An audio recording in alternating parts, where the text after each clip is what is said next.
See, so 50% chance, and then a 33%, and then a 33% chance. However much that adds up to. I've got a present for you.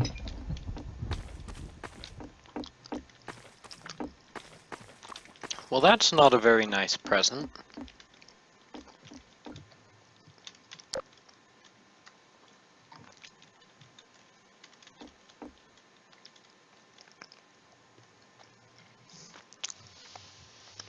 What's going on, Cole? Hey? Nothing. You're just, wandering around the house? Yeah, I'm just trying to find Just, you. looking for me? Yeah, Just, you and your shiny gun up there on the balcony. being a murdering little, son of a bitch. Yeah. Just, By the picture. Yeah. just being me. Hey, don't be shooting shit. Just, trying to keep me from practicing my Olympic chandelier shooting. Olympic chandelier shooting. Well, you Just, keep missing. turning the Hey, lights you hit off. one. You hit one. Oh, I didn't even shoot and it made me reload. That's stupid.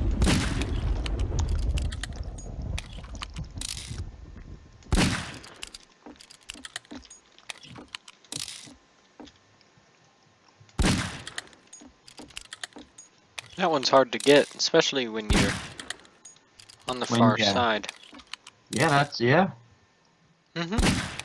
Yeah.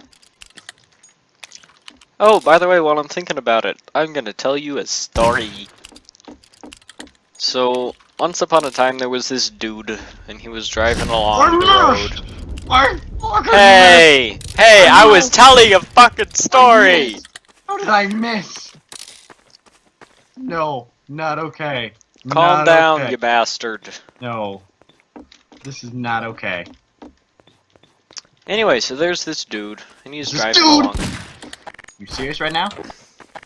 Oh, crap. Switch to the gun so you can reload. There we go. Good job, Eric. Okay. Which wiki? So there's this dude, Okay. and he's driving along the road. Yep. And his car runs out of gas, so he Oh, no, pulls in to, he just pulls along the side of the road, and, Okay. not too far back, he saw a farmhouse. Oh, okay. So he heads into the farmhouse, and he talks to the farmer and says, "Hey, my car broke down. I called the tow people. They'll be here in the morning, but in the meantime, do you have somewhere I could stay tonight?" And the farmer's like, "Yeah, sure, that's fine.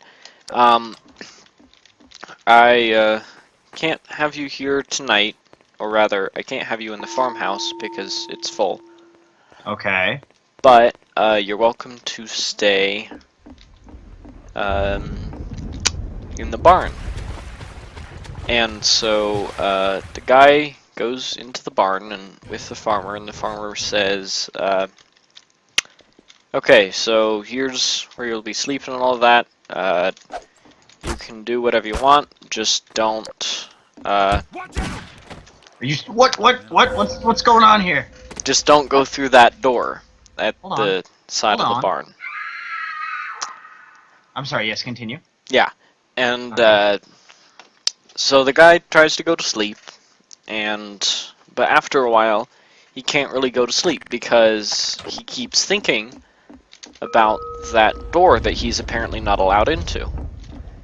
He's just trying to think of, hey, there was blood on the wall. That's stupid. I know. It's glitchy. Continue your story, Nice.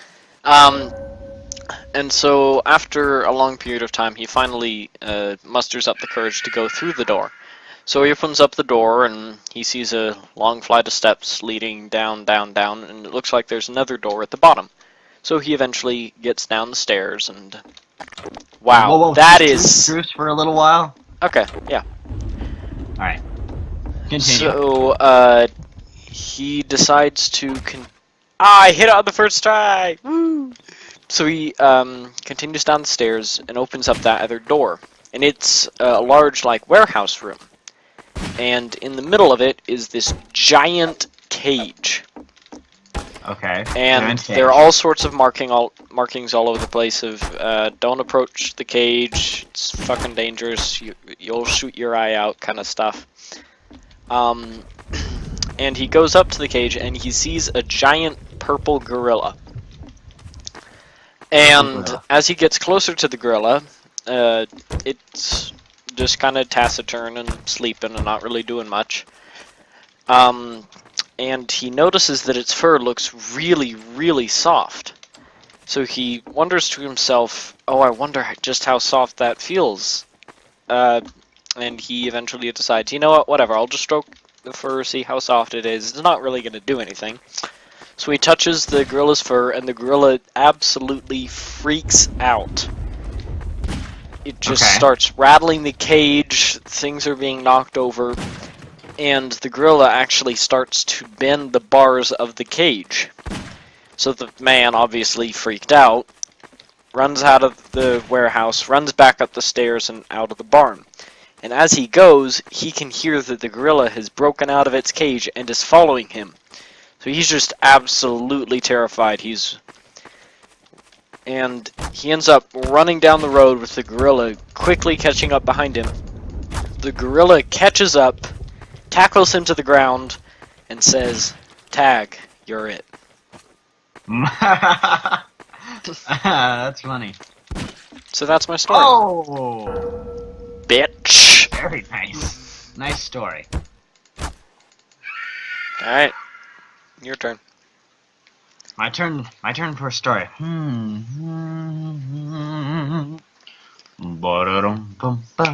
Alright, there was a Russian ski team. And they were doing, it's a cross-country ski team, right?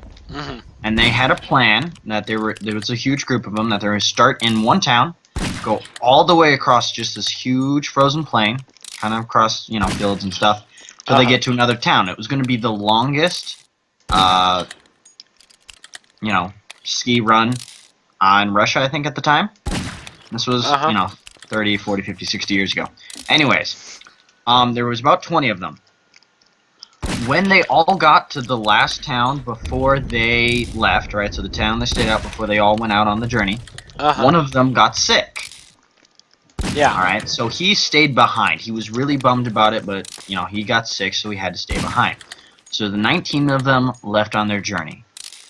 After a while, they never returned home. Right? They never showed up. Nobody knowed what had happened to them.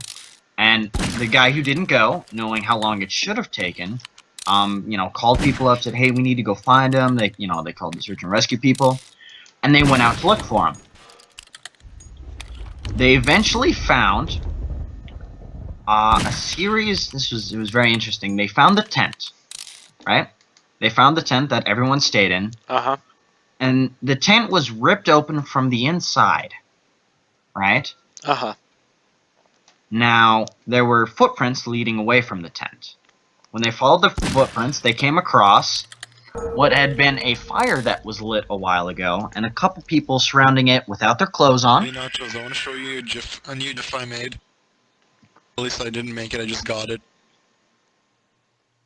Anyways, they had no clothes, which was weird, because it was the middle of winter, right? They need to wear clothes, so they died of hypothermia. Right spray. They had all found later, in sleeping bags, Give me a sec. Well, that's cool. 2 more guys, which had, It's their... Victor. It's Victor. Shit. Alright. They found 2 more guys, which So they found 2 more guys, right? Then when they looked at them, they were not in their regular clothes. They were not dressed at all, really, right? And their hands were shredded to pieces. Now, near the tree that they found them at, all of the branches that they could have reached were taken down. Yeah. Which was weird.